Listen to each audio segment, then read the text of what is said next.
Warahmatullahi wabarakatuh. Innal hamdalillah nahmaduhu wa nasta'inuhu wa nastaghfiruh wa na'udzu billahi min shururi anfusina wa min sayyiati a'malina man yahdihillahu fala mudilla lahu wa may yudlil fala hadiya lahu. Asyhadu an la ilaha illallah wahdahu la syarika lahu wa asyhadu anna Muhammadan abduhu wa rasuluhu la nabiyya ba'dahu. Allahumma salli wa sallim wa barik ala sayyidina Muhammadin wa ala alihi wa sahbihi wa sallim ajma'in, amma ba'd. Bapak Ibu, saudara sekalian, jamaah salat Isya yang berbahagia, bersyukur senantiasa kita panjatkan kehadirat Allah Subhanahu wa taala atas limpahan karunia, nikmat anugerahnya, sehingga alhamdulillah pada malam hari ini kita bisa bersama-sama menjalankan salat Isya berjamaah. Semoga amaliyah kita, yaitu yang namanya sholat jamaah tadi, diterima di sisi Allah Subhanahu wa taala. Amin. Shalawat salam semoga Allah limpahkan dan curahkan pada junjungan kita Nabi Abu Muhammad sallallahu alaihi wasallam serta para keluarga, para sahabat dan para pengikutnya setia hingga yaumul qiyamah. Bapak Ibu, saudara sekalian rahimakumullah, pada pertemuan kali ini kita akan bahas tentang surat Al-Mu'minun ayat 1 sampai ayat 11. Kalau ayat 12 sampai ayat berapa itu? 17 ya, itu sudah disampaikan di pertemuan yang lalu. Nah, ini malah justru ayat 1 sampai 11 baru sekarang kita mulai kaji. Yang jelas hadirin rahimakumullah, surat Al-Mu'minun ini yaitu menjelaskan terutama adalah tentang bagaimana orang yang beriman, bahwa orang beriman ini sebenarnya adalah sungguh sangat mendapatkan keberuntungan. Tapi perlu saya ingin sampaikan dulu tentang definisi daripada iman dulu. Iman itu sebenarnya adalah perpaduan antara 3 komponen yang ada pada diri kita, dan itu memang harus kita lalui atau kita praktekkan. Di dalam sabdanya Nabi kita Muhammad SAW bersabda bahwa al-iman itu adalah tasdiqun bil qalbi wa qaulun bil lisan wa amalun bil arkan. Jadi yang namanya iman itu adalah membenarkan di dalam hati, kemudian mengucapkan dengan lisan, dan melakukan dalam sebuah aktivitas atau perbuatan. Itu definisi iman. Kalau disebut orang beriman, harapannya juga menjalankan konsep iman yang terdiri dari 3 tadi, baik hatinya, ucapannya, maupun perbuatannya, itu adalah betul-betul mencerminkan orang yang beriman. Nah, sehingga sudah sekalian rahimakumullah, ayat yang pertama di dalam surat Al-Mu'minun itu dikatakan bahwa a'udzubillahi minasyaitonirrajim, qad aflahal mu'minun, sungguh sangat beruntung, sungguh dikatakan orang sukses, yaitu orang yang beriman. Ya, al-mu'minun adalah orang yang beriman. Sehingga nanti kita akan tahu bahwa ternyata kesuksesan itu tidak dilihat dari sisi kacamata duniawiah, yaitu memiliki harta, memiliki rumah, kekayaan, dan lain sebagainya. Akan tetapi kita perlu tahu tentang bagaimana Allah memberikan penjelasan kepada kita sekalian bahwa orang yang sukses atau orang yang beruntung, dia adalah orang-orang yang beriman. Aflah al-mu'minun, orang beruntung itu adalah orang yang beriman kepada Allah Subhanahu wa taala. Kalau kita perhatikan bahwa orang beriman tadi saya katakan adalah iman membenarkan dalam hati, mengucapkan dengan lisan, dan mengikrarkan dalam sebuah tingkah laku atau perbuatan, maka ternyata betul ayat yang akan kita kaji ini betul-betul membahas tentang mempraktekkan yang namanya keimanan terdiri dari lisan maupun perbuatan maupun pembenaran dalam hati, menjabarkan daripada konsep yang namanya al-iman tasdiqun bil qalbi wa qaulun bil lisan wa amalun bil arkan. Ya, jadi itulah namanya syariat Islam. Kalau kita pelajari lebih jauh, Islam itu tidak hanya sekedar mengajak umatnya untuk baik kepada Tuhannya saja, tapi justru praktek baik hubungan dengan Allah itu terrealisir, terpraktekkan dalam kehidupan sehari, yaitu baik dengan sesama kita. Jadi istilahnya itu hablum minallah baik, hablum minannas juga baik, hubungan vertikal juga baik, hubungan horizontal juga baik. Nah ini, jadi Islam betul-betul kafah, menyeluruh. Nah artinya saudara sekalian, nanti ayat 2 dan berikutnya sampai ayat 11 akan menjelaskan secara detail tentang bagaimana sebenarnya yang dikehendaki oleh Allah Subhanahu wa taala yaitu orang beriman yang sukses, orang beriman yang dikatakan di sini adalah beruntung. Ayat pertama dikatakan Bismillahirrahmanirrahim, qad aflahal mu'minun. Tadi saya katakan sungguh sangat beruntung mereka orang-orang yang beriman. Tafsirnya qad fazal musaddiquna billah wa bi rasulihi al-amiluna bisa'i. Jadi sungguh sangat mendapatkan kemenangan. Jadi dimaknai keberuntungan itu adalah kemenangan dalam tafsirnya. Sungguh sangat mendapatkan kemenangan al-mutasaddiquna, orang yang membenarkan billahi kepada Allah Subhanahu wa taala, wa bi rasulihi, dan dengan rasulnya. Rasulnya di sini adalah kembali kepada Nabi Muhammad SAW. Jadi orang yang beriman itu dalam tafsirnya dikatakan orang yang percaya membenarkan adanya Allah Subhanahu wa taala sebagai Tuhannya, dan dalam rangka untuk bagaimana beribadah manusia kepada Tuhannya, yaitu mengimani, percaya adanya utusan Allah. Wa bi rasulihi itu utusan Allah. Utusan Allah Nabi akhir zaman yang kita ikuti siapa? Nabi Muhammad Sallallahu Alaihi Wasallam. Jadi beriman adanya Allah Ta'ala dan mengimani kerasulan daripada Nabi Muhammad SAW. Al-amiluna bisyar'ihi, kemudian tidak hanya sekedar mengimani saja, tapi juga al-amiluna bisyar'ihi, mengamalkan syariat-syariatnya. Jadi sudah sekarang Bapak Ibu yang saya hormati, perlu saya sampaikan bahwa agama Islam itu adalah di situ ada tata cara, aturan, syariat yang harus dilakukan bagi orang yang beriman. Kalau orang yang belum masuk Islam, kita tidak boleh memaksa untuk mereka ini mengikuti syariat Islam. Ya, jadi artinya orang yang masih belum Muslim atau istilahnya belum menjadi seorang beragama Islam itu kita tidak boleh memaksa. Ya, bahkan ayatnya jelas ya, yang sangat paham dan familiar sekali, apa? La ikroha fiddin, gitu ya. Tidak ada paksaan di dalam memeluk ajaran agama Islam. Ya. Atau dengan kata lain mudahnya, kalau belum dia beragama Islam ya tidak boleh kita memaksa untuk mengikuti syariat Islam, tidak boleh. Nah, akan tetapi saudara-saudara, kalau sudah masuk Islam, kalau dia sudah bersyahadat, berarti dia sudah ada ikatan. Ada ikatan untuk menjalankan syariat berikutnya. Orang bersyahadat berarti harus menjalankan apa? Sholat, harus menjalankan zakat, ya, berpuasa di bulan suci Ramadan, ya, kemudian ibadah haji bagi yang mampu. Nah, ini harus dilakukan kalau dia sudah bersyahadat. Artinya dia sebagai orang Muslim. Tapi kalau masih di luar atau istilahnya masih belum Muslim, tidak boleh kita paksa.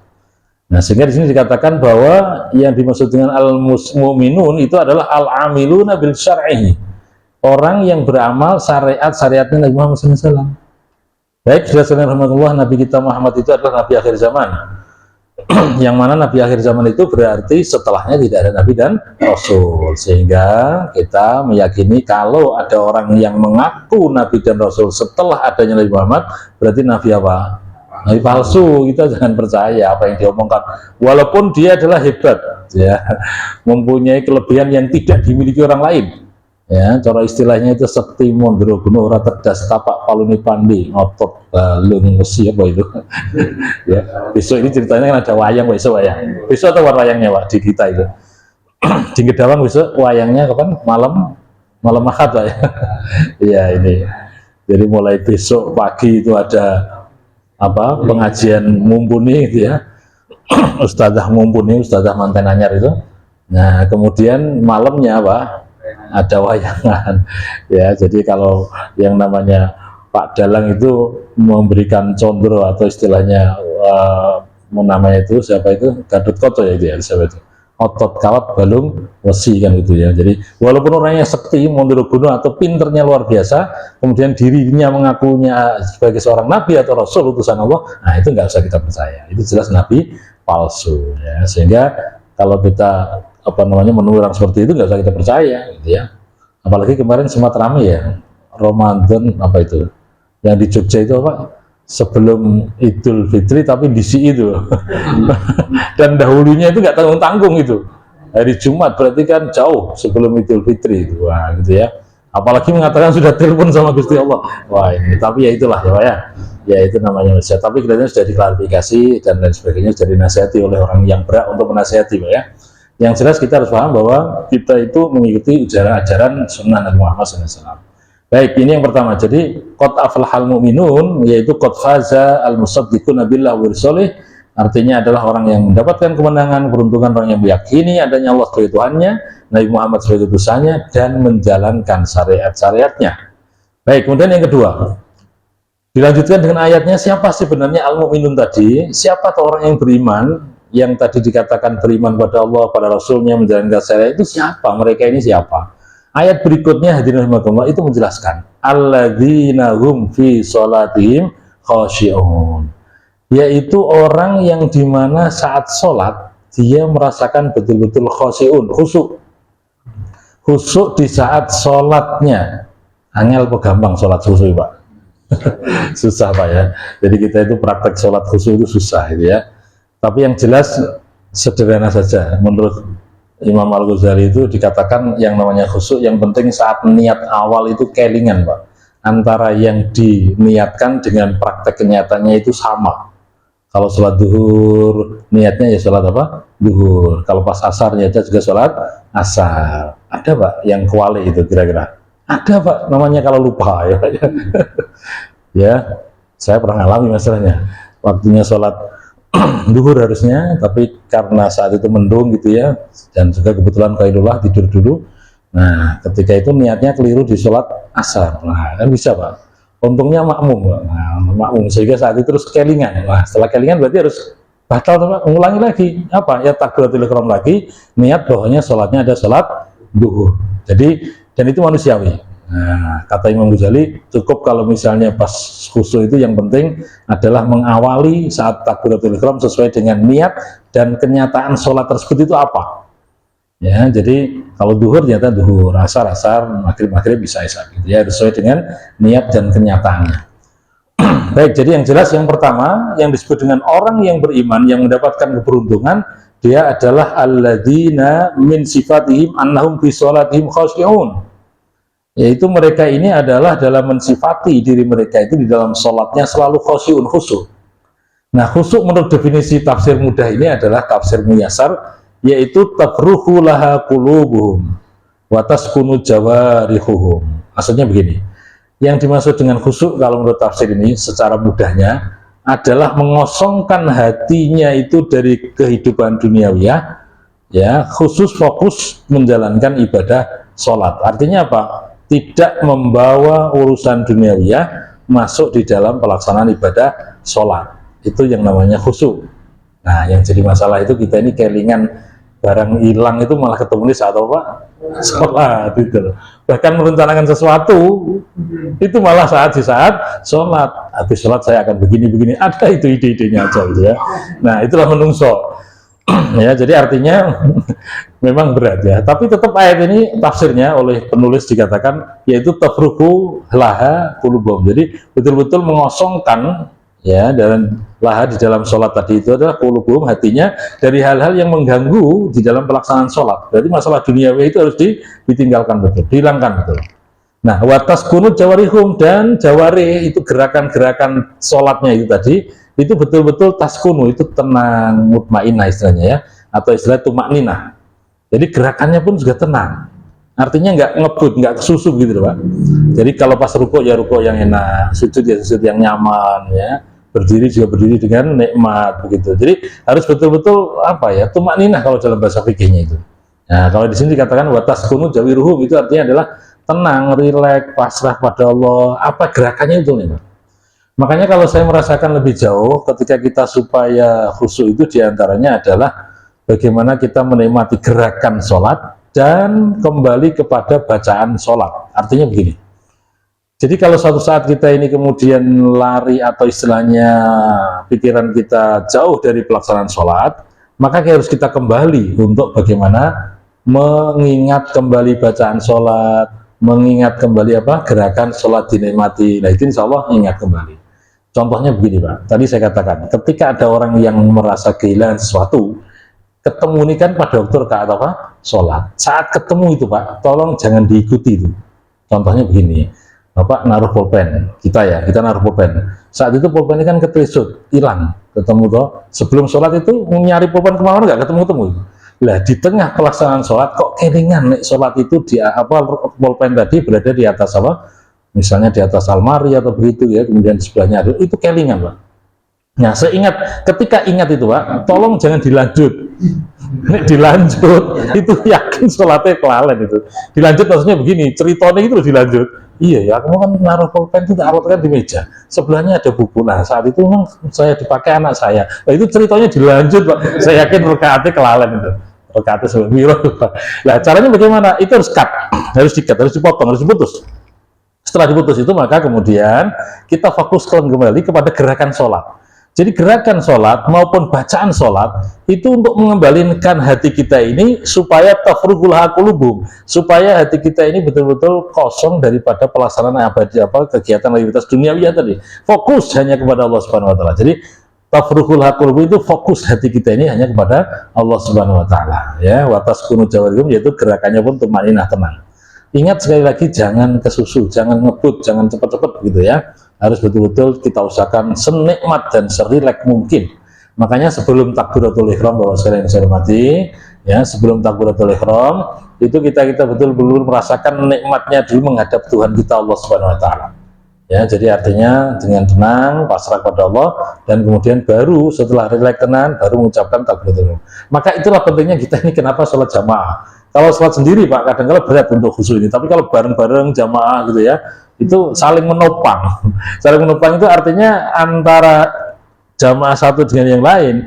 Boleh jadi jamaah yang satu itu mungkin masih keberungsung atau masih belum nyaman, belum enak gitu ya. Tapi yang sebelahnya mungkin sudah menikmati dalam peribadatan sholat gitu ya. Jadi nanti insya Allah akan nyambung, cara ibarat frekuensi energi positifnya itu loh, itu akan mengalir ke seluruh jamaah yang lain. Nah itu salah satu manfaatnya kenapa sholat 5 waktu itu sebaiknya apa? Berjamaah gitu ya. Kalau kita lihat dalam fadilah keutamanya, berarti kalau jamaah berapa derajat atau pahalanya? 27 derajat itu ya. Kalau sendirian kan 1 derajat. Jadi ini menjadi motivasi kita ya, bagaimana kita mendapatkan pahala lebih banyak. Nah di samping itu sebenarnya tadi saya katakan lebih nikmat sebenarnya kalau kita ini berjamaah. Ya tadi secara rasa, secara kualitas nikmatnya ibadah sholat kalau berjamaah itu Pak. Jadi seperti itu, kalau misalnya salah satu di antara kita masih belum nyaman, yang lainnya sudah nyaman, itu jadi kita ikut tergeret ya, terikut ya dengan suasana nikmatnya menjalankan ibadah sholat tadi. Baik, monggo, makanya alhamdulillah musola kita ini ya sudah dekatlah dengan rumah kita. Kalau ditegakkan sholat di waktu, kita berada di sini. Ya, enggak tahu di sini sholat zuhur asar ada enggak Pak jamaah?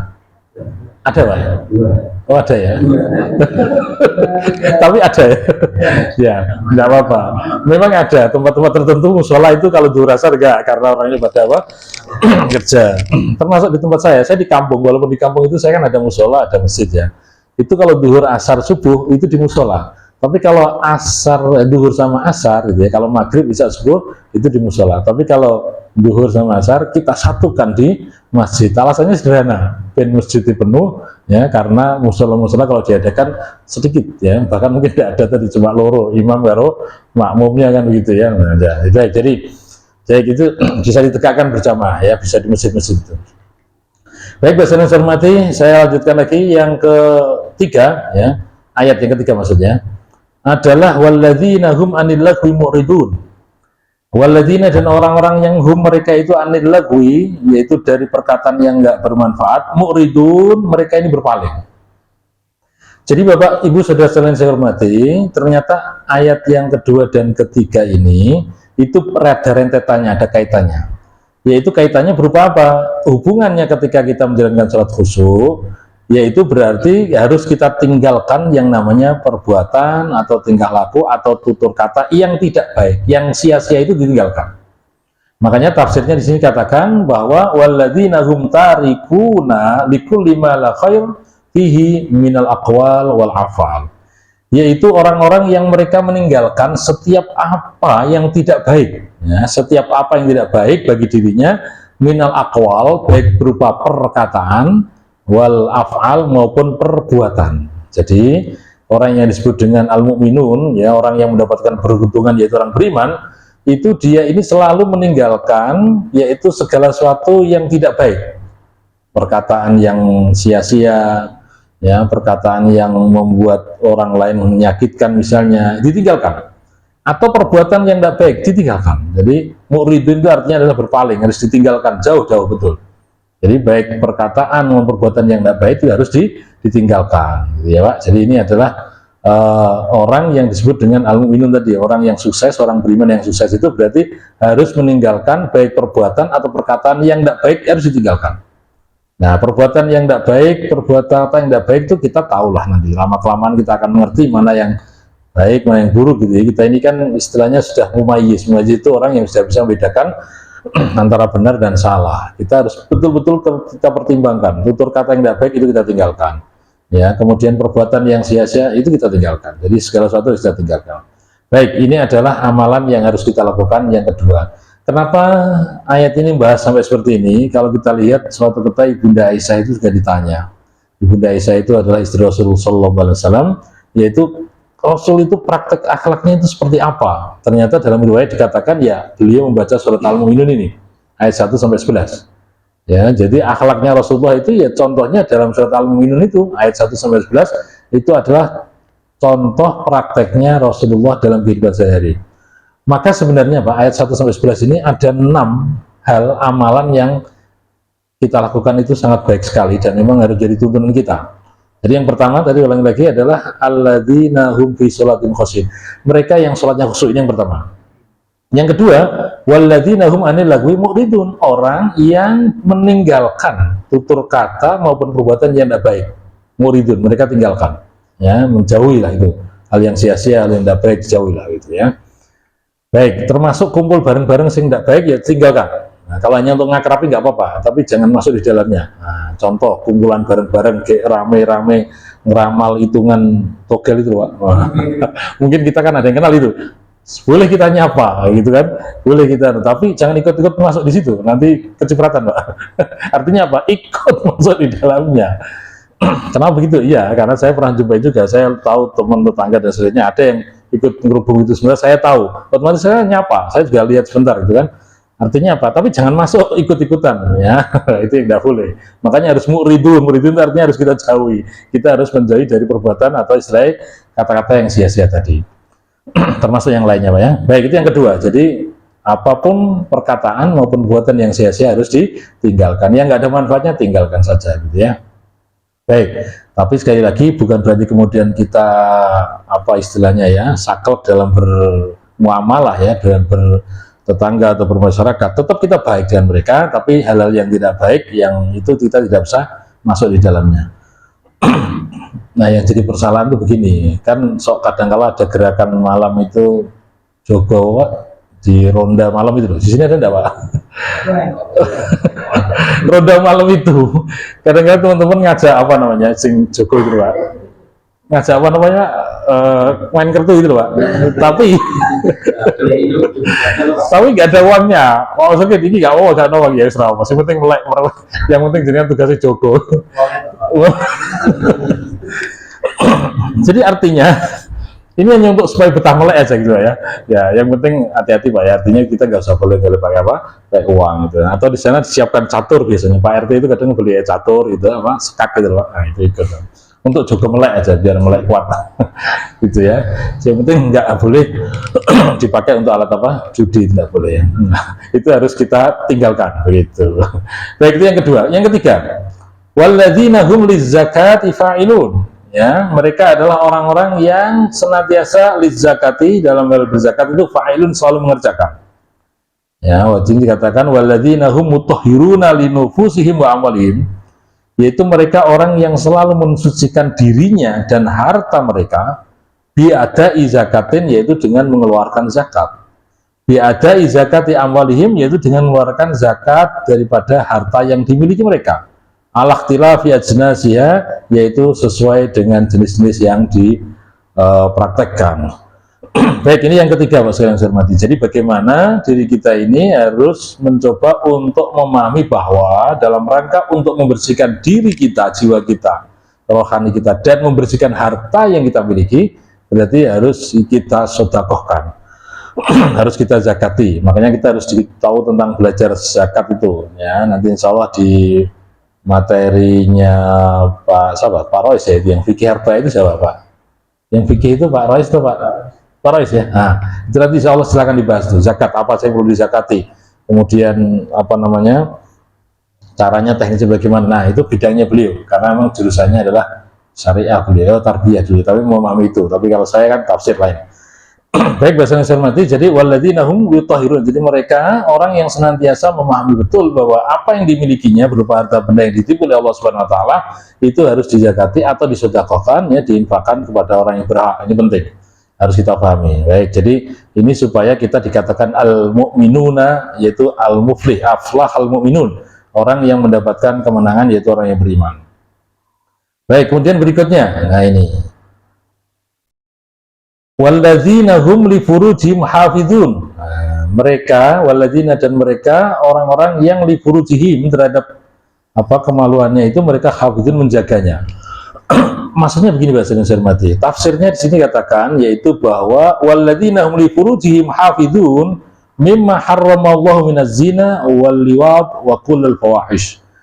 Yaitu orang yang bisa menjaga nafsu syahwatnya, Pak, kemaluannya itu terhadap apa-apa yang diharamkan oleh Allah. Dari apa saja? Minaz zina, dari perbuatan zina, waliwat, dan perbuatan liwat. Liwat itu apa? Senang sama jenis, namanya apa? Homoseksual atau lesbian. Wa kullul fawahish, atau segala sesuatu yang disebut dengan kekejian, ya, kefaksaan itu yang baik. Jadi artinya yang ke berapa ini? Yang ketiga berarti, ya. Yang ketiga adalah bisa menjaga 1, 2, 3, 4. Yang keempat, ya. Yang keempat adalah bisa menjaga, mengendalikan nafsu syahwatnya. Ini penting. Ini artinya tidak hanya sekedar sampai kepada perbuatan zina, tapi mendekati perbuatan yang seperti zina pun tidak boleh. Mendekati zina contohnya apa? Misalnya interaksi senantiasa apa namanya berduaan dengan seorang istri wanita atau lawan jenis yang tidak muhrim misalnya, gitu kan, atau apa namanya tutur kata yang mungkin membuat orang itu tertarik lawan jenis, itu kan. Nah itu, jadi ini perbuatan yang mendekati zina, ya, atau sentuhan atau jalan apalah yang buat perbuatan itu harus ditinggalkan, ya, apalagi sampai perbuatan zina. Itu harus kita jaga betul hal-hal yang sampai menjerumuskan diri kita dari perbuatan yang tidak ridho oleh Allah Subhanahu wa taala. Illa ala azwajihim, kecuali kepada istri atau pasangan mereka. Au malakat aimanuhum, atau kepada istilahnya budak yang dimilikinya. Fa innahu ghairu malumim, hal itu adalah istilahnya tidak tercela, boleh. Jadi artinya apa? Kita harus bisa menjaga diri dari godaan nafsu syahwat, ya, kecuali kepada yang memang berhak untuk kita muasyarah, kita hubungi, gitu ya. Baik, jadi ini yang berikutnya. Jadi walladzina hum li furujihim hafizuna mimma haramallahu minaz zina wal liwat wa kullu fawahish. Ya, apalagi sampai berbuat zina, apalagi sampai berbuat yang tadi itu hubungan sama jenis, ya, itu sangat dilarang oleh Allah Subhanahu wa taala. Itu harus ditinggalkan. Jadi orang beriman berarti tidak boleh melakukan seperti itu. Misalnya orang melakukan seperti itu paling nikmatkan sementara saja, ya. Nah, gitu ya. Kenapa perbuatan zina itu dilarang? Ya, memang itu sangat merusak daripada tatanan masyarakat. Artinya apa? Yaitu yang namanya laki dan perempuan dalam rangka untuk menghalalkan hubungan suami istri setelah akad nikah, itu adalah hubungan yang halal. Tapi ketika ada perbuatan zina, berarti sesuatu yang tidak pas, tidak tepat dilakukan kepada orang yang tidak menjadi haknya. Nah, itu maka termasuk diharamkan. Baik, ini nafsu syahwat yang harus kita kendalikan. Kemudian berikutnya, faman ibtagha wara'a dzalika fa ulaika humul aadun. Barang siapa yang sampai mencari di balik itu, artinya tidak sesuai dengan yang disyariatkan oleh Allah Subhanahu wa taala, fa ulaika humul aadun, mereka itu adalah melampaui batas dalam perilakunya. Jadi saudara-saudara, Bapak Ibu yang saya hormati, kalau ada orang yang tidak manut tata cara aturan Allah Ta'ala, ya, maka berarti orang tersebut termasuk daripada orang yang melampaui batas. Ya, kalau kita lihat di tafsirnya itu, illa ala zaujatihim aw malakat aymanuhum minal ima'i fala la'uma alaihim wala kharaja fi jama'ihinna wal istimti'ihinna li'anna Allah Ta'ala akhallahunna. Jadi kalau misalnya melakukan perbuatan, ya, melangsungkan nafsu syahwatnya itu kepada yang berhak, itu adalah falala umma, enggak tercela itu bagi mereka. Wala kharaja fi jimaihinna, dan tidak ada yang tidak dosa ketika melakukan hubungan suami istri. Wal istimta, dan menikmati ya dengan mereka itu juga enggak apa-apa. Wal annallah, karena Allah taala akhallahunna, yaitu menghalalkan perbuatan yang sudah sesuai dengan syariat Islam. Bapak Ibu sudah saya hormati, ya, ini adalah ayat yang memberikan penjelasan kepada kita yang berikutnya. Kemudian yang terakhir di sini katakan walladzina hum, sebelum terakhir ya, yang kelima, walladzina hum li amanatihim wa ahdihim raun, yaitu mereka orang-orang yang senantiasa menjaga yang namanya amanah, Pak, wa ahdihim, dan janji mereka. Nah, jadi berikutnya, Pak, kalau ada orang yang diberi amanah maka menjaga betul itu, tidak khianat, atau orang yang berjanji betul-betul dijaga, ya, ditepati, kan begitu.